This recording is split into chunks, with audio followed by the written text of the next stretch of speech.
KPM.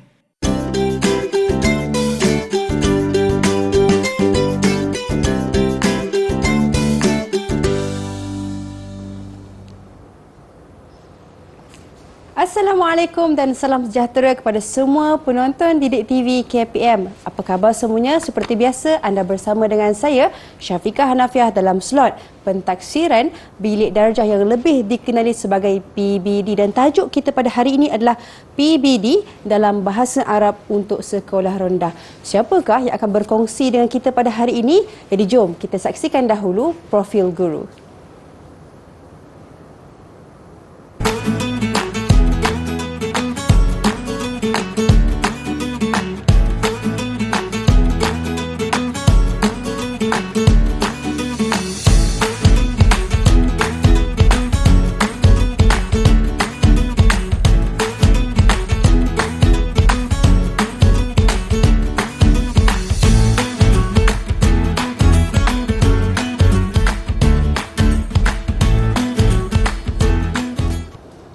Jadi bersama dengan kita, guru kita pada hari ini akan berkongsi dengan kita pada hari ini, Ustaz Nur Azman bin Ahmad Syafri daripada Sekolah Kebangsaan Puchong Indah, Puchong, Selangor. Assalamualaikum Ustaz. Waalaikumsalam. Ustaz apa khabar? Alhamdulillah khair. Alhamdulillah. Ustaz bersemangat hari ini Ustaz? Alhamdulillah. Syafiqah sihat?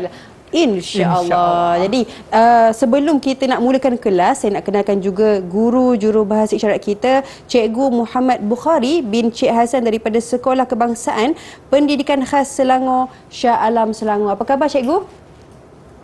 Baik, terima kasih Cikgu kerana bersama dengan kami pada hari ini.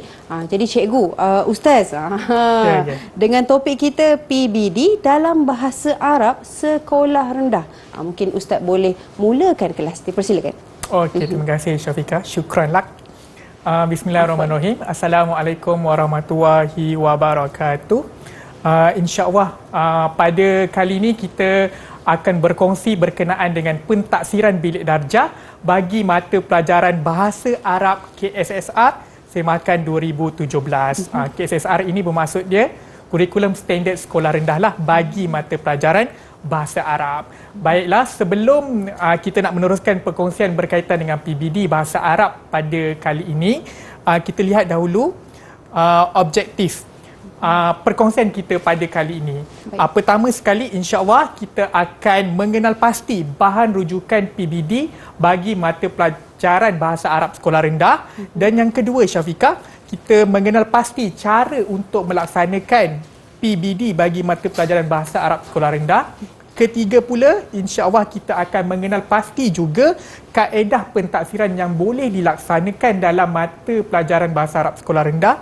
Dan yang keempat, kita boleh mengenal pasti cara memberikan tahap penguasaan ataupun TP kepada murid dalam melaksanakan PBD bagi mata pelajaran Bahasa Arab sekolah rendah. Dan akhir sekali, insya-Allah kita sama-sama pada kali ini akan berusaha mengenal pasti cara merekodkan perkembangan murid dalam pentaksiran bilik darjah bagi mata pelajaran Bahasa Arab sekolah rendah KSSR lah semakan 2017. Okey, seterusnya kita lihatlah pula antara rujukan yang boleh untuk kita rujuk bagi untuk kita melaksanakan pentaksiran bilik darjah bagi mata pelajaran Bahasa Arab. Pertama sekali, sumber yang utama kita ialah di SKP lah, iaitu dokumen standard kurikulum dan pentaksiran di SKP kita yang berwarna oranye lah daripada tahun 1 hingga tahun 6. Okay? Kalau bahasa Arab sekolah rendah, depan dia warna oren, Syafiqah. Dan dalam di SKP ini kita ada mikyar mutawalah, standard kandungan, standard pembelajaran, mikyar ta'allum dan juga standard prestasi lah, iaitu mikyar al-injazat. Okay? Dan di situ juga kita akan menjadikan kita rujukanlah untuk melaksanakan PBD berdasarkan standard kandungan dan standard pembelajaran yang terkandung dalam di SKP. Dan seterusnya kita boleh juga rujuk buku teks kita lah yang mengandungi pelbagai aktiviti yang meraihkan pentaksiran bilik darjah dalam mata pelajaran Bahasa Arab. Pelbagai aktiviti, dan di dalam buku teks juga kita ada standard pembelajaran yang telah dicadangkan oleh panel lah yang membuat buku teks ini. Dan yang akhir sekali kita boleh juga rujuk buku panduan PBD yang telah dikeluarkan oleh pihak BPK. Okey, seterusnya kita lihat melalui pelaksanaan PBD dalam mata pelajaran bahasa Arab ini, perkembangan murid secara menyeluruh akan dapat ditaksir. Maksud menyeluruh kat sini Syafiqah, kita boleh mentaksir murid melalui 3 aspek yang utama, iaitu kognitif, afektif dan psikomotor. Kita akan nilai murid ini bukan tersekat pada kognitif semata-mata, tapi kepada afektif dan psikomotor. Kognitif ini kita tengoklah perkembangan kecerdasan pemikiran seorang murid tersebut, seperti dia boleh membezakan, mengkelaskan, menentukan, itu adalah kognitif. Dan efektif ini lebih kepada sikap dan tingkah laku murid, berani, asyaja'ah, at-ta'awun, bekerjasama. Dan kalau psikomotor, kita tengok bagaimana perkembangan tubuh badan mereka kan. Kalau kita buat aktiviti, contohnya kita suruh melompat ataupun kita buat aktiviti fun lurah kan, seni bahasa, kita suruh menulis misalnya, kemahirannya dia dapat menulis dengan dalam keadaan baik. Kalau kita suruh soft stick tepuk tangan, dia boleh tepuk tangan. Maksudnya dia boleh perkembangan jasmani mereka pun dalam keadaan yang teruslah berkembang. Jadi pentaksiran PBD bilik darjah ini perlulah merangkumi ke semua aspek-aspek ini terhadaplah sesuatu murid untuk kita taksir. Okay, seterusnya 3 perkara lah, kognitif, efektif dan psikomotor. Kita tak boleh menilai kepada kognitif semata-mata. Kita perlu nilai juga kepada efektif dan psikomotor lah. Kita kena nilai daripada segi pemikiran murid, daripada segi sikap dan tingkah laku nilai yang dipamerkan, dan jugalah terhadap perkembangan lah jasmani mereka. Okey. Seterusnya kita lihat dulu PBD dilaksanakan dalam mata pelajaran bahasa Arab, contohnya proses PDP. Proses PDP yang kita tekankan dalam PBD ini semestinya adalah aktiviti-aktiviti yang meraihkan pendidikan abad ke-21 lah, yang merangkumi 4K dan 1N lah. Kan ciri-ciri 4K, 1N seperti tugasan individu ataupun berkumpulan lah. Yang paling penting 4K PK21 ini mestilah berpusatkan murid dan guru bertindak sebagai facilitator sahaja. Dan antara instrumen pentaksiran yang boleh kita lihat ialah seperti menjalankan kuis, projek, dan kita juga boleh melakukan penilaian secara kendiri ataupun penilaian rakan sebaya. Bermaksud kat sini, rakan sebaya juga boleh menilai murid dan rakan-rakan mereka. Dan seterusnya tahap penguasaan kita seperti biasa, kita merujuklah standard prestasi yang terkandung dalam DSKP, merangkumi TP1 sampai TP6 sahaja, Syafiqah. Baik. Okey, seterusnya kita lihat satu persatu tafsiran tahap penguasaan bahasa Arab TP1 hingga TP6. TP1 kita perlulah mempraktikkan sesuatu kemahiran tersebut dengan bimbingan guru, dengan bimbingan guru. Kedua, murid tersebut boleh mempraktikkan sesuatu kemahiran itu dalam keadaan sedar ataupun murid itu aware dengan perkara yang murid itu sedang lakukan. Yang ketiga, murid boleh mempraktikkan sesuatu kemahiran bahasa tersebut secara konsisten, secara berterusan. Okey. Dan yang keempat, tahap prestasi yang keempat, murid itu mampu mempraktikannya secara konsisten dan menepati situasi. Menepati situasi ini bermaksud murid itu melakukannya dengan beradab, dengan mengikut kehendak guru ataupun boleh menjawab soalan yang diberikan oleh guru. Itu tahap TP4 lah. Dan TP kelima, murid itu boleh mempraktikkannya secara berterusan, konsisten, menepati situasi dan juga secara sukarela tanpa paksaan. Dan TP yang terakhir, Syafiqah, TP yang keenam, murid tersebut mampu mempraktikkan sesuatu kemahiran itu secara konsisten, menepati situasi dan misalilah. Maksudnya murid ini boleh menjadi contoh tauladan kepada murid yang lain sebagai guru cilik ataupun murid tuluslah yang kita gelarkan kepada mereka. Dan kita lihat juga kemahiran berbahasa Arab, kita fokuskan kepada 3 kemahiran yang utama. Pertama, maharatul istima' wal kalam, kita satukan menjadi satu kemahiran. Kedua, maharatul qiraah, kemahiran membaca. Dan ketiga adalah maharatul kitabah. Kemahiran-kemahiran ini pula dikembangkan pada setiap kemahiran dengan Pertama sekali kita huruf, lepas tu dia berkembang kepada perkataan iaitu kalimat, dan ketiga kepada ayat lah jumal basitah, dan keempat jumal mutanasikah iaitu ayat yang berkesinambungan ataupun berkembanglah. Inilah kemahiran berbahasa Arab yang perlu untuk kita fokuskan sebagai panduan kita mentaksir murid. Baik, itu dia penjelasan yang sangat jelas daripada Ustaz Azman berkenaan dengan pengenalan PBD dalam bahasa Arab. Ya, Jadi Syafiqah. sekarang ni mungkin kita boleh berehat seketika. Ya, Kita boleh. kembali selepas ini dalam Didik TV KPM.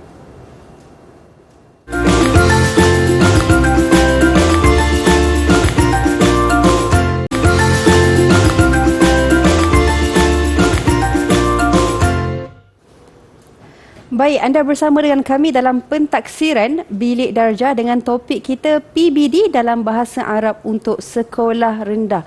Jadi Ustaz, untuk segmen kali ini apa yang bakal Ustaz kongsikan? Dipersilakan. Okey.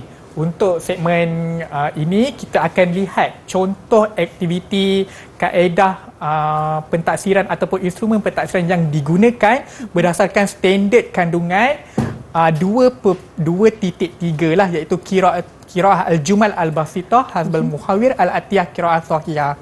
Baca ayat mudah berdasarkan tema-tema dengan bacaan yang betul lah. Dalam bahasa Arab kita ada tahun 4, contohnya ni kita ada 4 tema, dan pada hari ini kita nak fokus kepada tema yang keempat lah, iaitu fil bait, yang mana maudhu' dalam buku teks iaitu baiti jannati, rumahku syurgaku. Dan kita lihat satu persatu mi'yar at-ta'lum, dan kita cuba memberi contoh setiap aktiviti yang kita cuba laksanakanlah berdasarkan mi'yar at-ta'lum yang telah ditetapkan di dalam DSKP. Okey, kita tengok SP231 yang bermaksud al-qudrah al-muhakkah, maksudnya mampu mengajuk bacaan untuk ayat mudah dan boleh menyebutnya. Aktiviti yang dijalankan dan dicadangkan iaitu murid membaca ayat mudah dengan bimbingan guru. Maksud guru membaca, murid mengajuknya. Dan kaedah pentaksiran yang kita gunakan untuk SP231 ini kaedah pemerhatian dan lisan lah. Maksudnya macam mana murid itu membaca dan guru itu memerhatikanlah. Bukan secara kognitif sahaja, daripada segi efektif juga, artikulasi, sebutan dia jelas ataupun tidak. Dan kita juga kena lihat nilai keberanian kan murid tersebut, dan juga kita lihat jugalah psikomotor murid tersebut. Dan instrumen pentaksiran yang dicadangkan adalah berdasarkan penilaian guru dan berdasarkan rekod bacaan lah kepada murid tersebut. Jom kita saksikan contoh video bagi melaksanakan aktiviti ini. Okey, jom kita saksikan dahulu. Hazihi kanabatun. Okey, contoh. Hazihi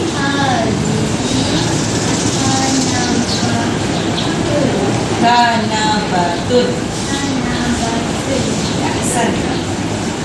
Okey Syafiqah, itu 2.3.1 lah. Sekarang kita tengok SP232 yang mana mampu membaca bacaan ayat mudah bersama tekanan suara, an-nabar dan intonasi, iaitu watanqim lah. Aktiviti yang dicadangkan ialah murid membaca ayat mudah pelbagai di hadapan kelas lah. Dia baca pelbagai ayat. Kaedah pentaksirannya juga sama melalui perhatian dan lisan. Instrumen pentaksirannya penilaian guru dan rakan sebaya. Disebabkan murid contoh ini baca di hadapan kelas, jadi kita boleh minta penilaian daripada rakan-rakan yang mendengar dan mengikutilah bacaan tersebut. Jom kita saksikan contoh aktiviti ini. Baik.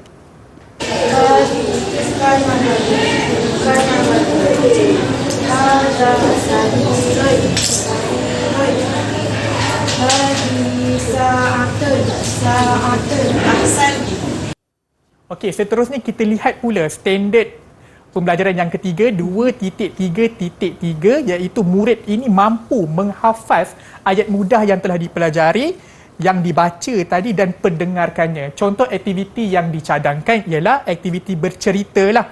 Okey, jadi murid itu akan bercerita berdasarkan ayat yang telah diingat kan. Dan kaedah pentaksiran berdasarkan pemerhatian dan lisan, instrumen pentaksiran berdasarkan oleh penilaian guru. Kita lihat contoh aktiviti adik ini berceritalah tentang haiwan. Baik. Okey. هل تعرفون بوجان سنان؟ ها؟ نعم إنه التمساح بالعربية. Okey, yang kat situ pula kita boleh menggambarkan betapa berani murid tu daripada segi efektif psikomotor, bagaimana pergerakan badan dia kan. Dan kat situlah kita boleh mentaksir murid secara menyeluruh. Dan yang keempat iaitu 2.3.4 yang mana mampu murid ini menyusun perkataan untuk menjadi ayat mudah yang berfaedah kemudian membacanya.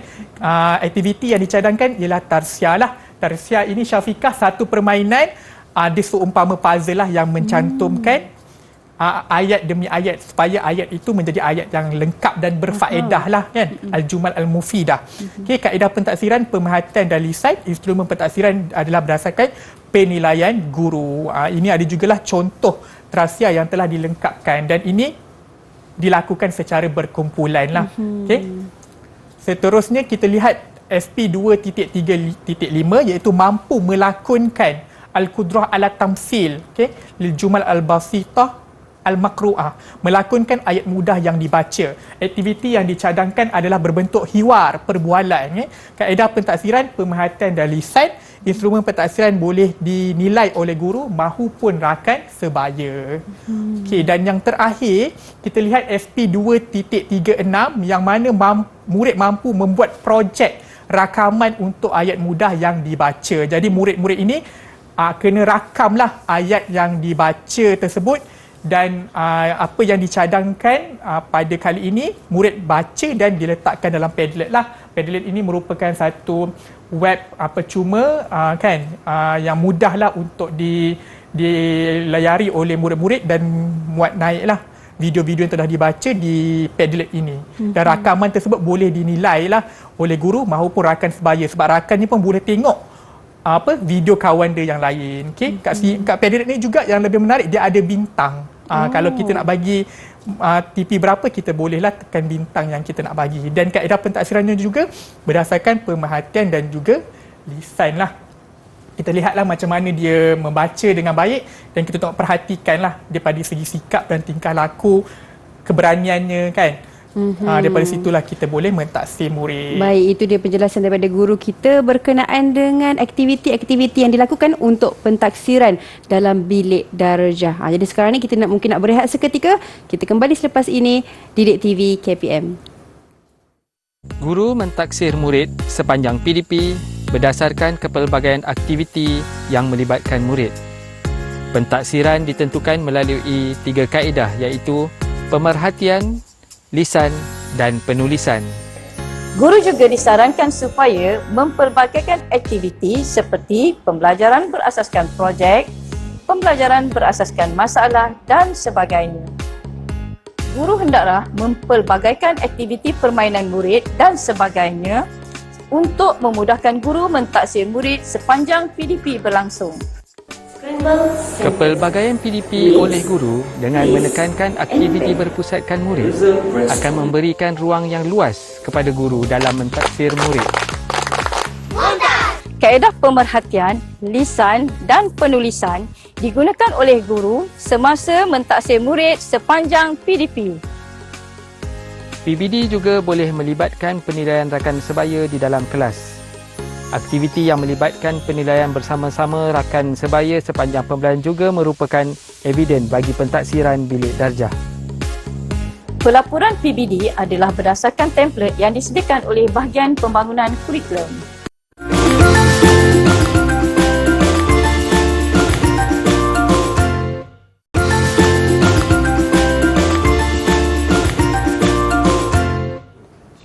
Baik, sekarang anda bersama dengan kami dalam slot pentaksiran bilik darjah dan topik kita pada hari ini PBD dalam bahasa Arab untuk murid-murid sekolah rendah.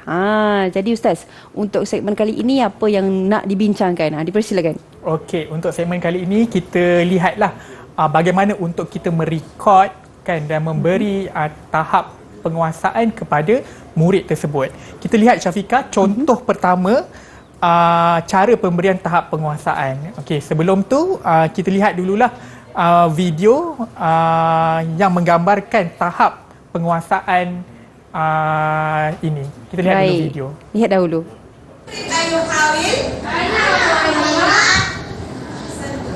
Okey, baik. Dari Syam. Ma hadza? هذا سرير. Iqra. هذا سرير. Ma hadhihi? هذه ساعة. Iqra. هذه ساعة. Ma hadhihi? هذه كنبة. Iqra. هذه كنبة. Ahsan. Okey Syafiqah, kalau kita tengok tadi berdasarkan video yang ditayangkan, murid tersebut sabitan wa munasiban bil mawaqif wa mutatawwi'an. Murid ini tekal, bermaksud dia berterusan boleh membaca ayat mudah yang dikehendaki ataupun disoal oleh guru, kan? Ada 3 jumal yang murid itu boleh baca. Dia berterusan lah, dia bukan satu ayat lepas tu dia tak boleh nak baca. Okey, dia tekal, berterusan lah. Lepas tu dia menepati situasi ni dengan beradab ataupun dia boleh menjawab ataupun meraihkan soalan daripada guru. Guru tu tanya hazihi kanabatun. Okey.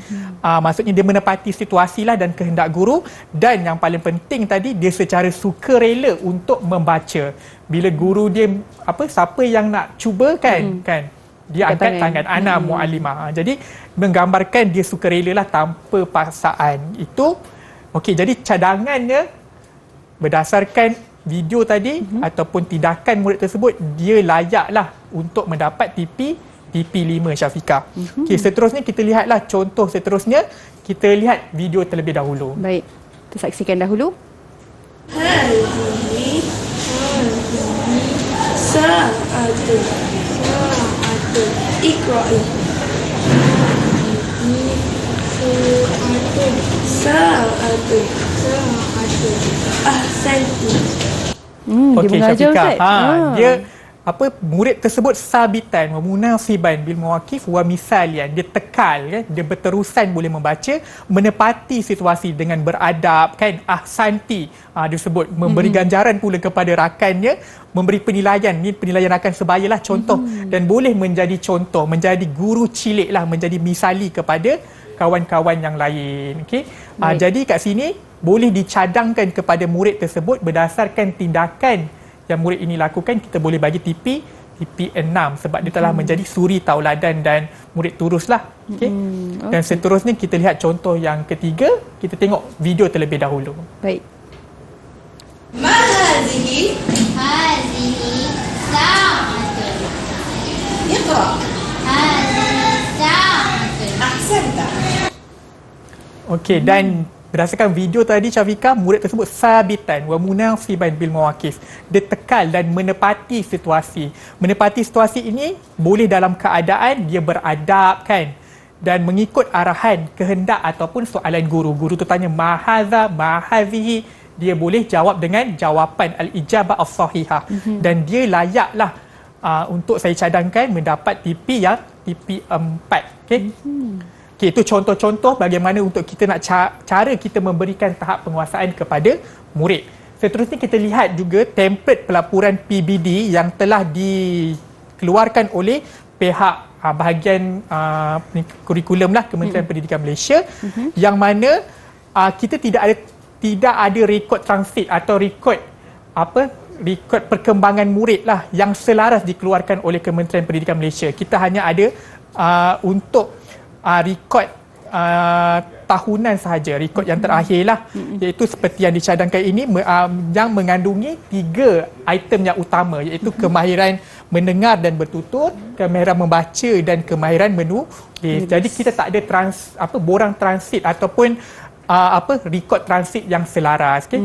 Mengikut kekreatifan guru masing-masing. Contoh dia, inilah antara contoh-contoh yang dilakukan oleh guru untuk merekod PBD ataupun merekod transit lah perkembangan murid dari semasa ke semasa. Kalau kita boleh lihat, situ ada contoh CHOP, macam mana guru itu memberikan CHOP dan TP kepada tugasan murid, dan kita juga boleh memberikan pelekat kepada murid lah untuk memberi TP. Jadi kalau dengan adanya cara sebegini mungkin lebih memudahkan dan tidak membebankan kepada para guru dan lebih menaikkanlah semangat kan, hamasah kan kepada murid untuk terus belajar dan minat kepada bahasa Arab. Dan seterusnya kita lihat juga contoh token ekonomi melalui ganjaran gula-gula. Kita letak memberikan ganjaran lah token kepada murid-murid tersebut dengan gula-gula ataupun sebagainya lah yang sesuai.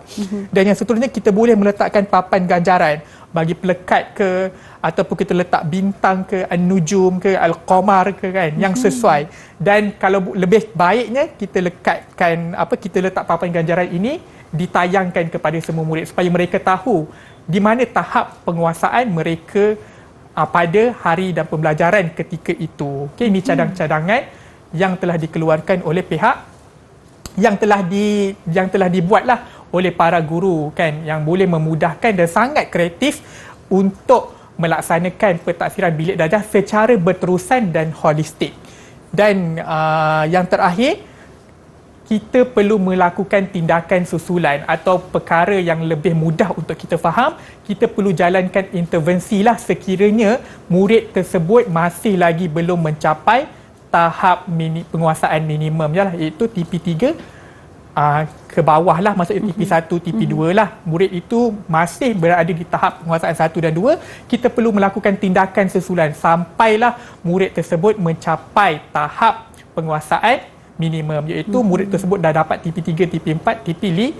Kita kena jalankan tindakan susulan lah. Sekalipun begitu, tindakan susulan ini boleh juga dilaksanakan. Kalau murid itu TP4, TP5, TP3, kita nak gerakkan murid tersebut kepada TP4 misalnya. Kita juga boleh buat tindakan susulan yang boleh membantu mereka untuk terus berkembang secara kognitif, efektif dan juga psikomotor. Kita kena melakukan tindakan susulan lah. Kita tak boleh terhenti habis kelas, kita terhenti setakat itu, tak boleh. Kita kena sentiasa melakukan sesuatu sampailah murid tersebut bolehlah menguasai tahap penguasaan yang maksimum. Okay?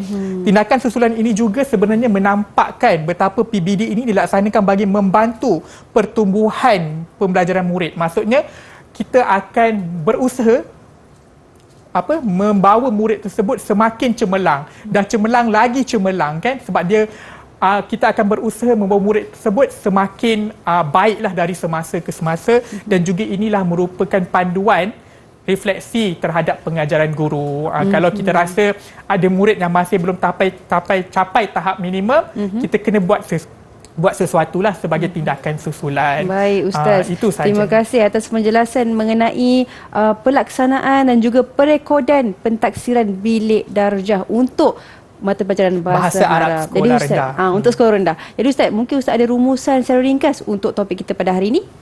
Okey, rumusannya Syafiqah.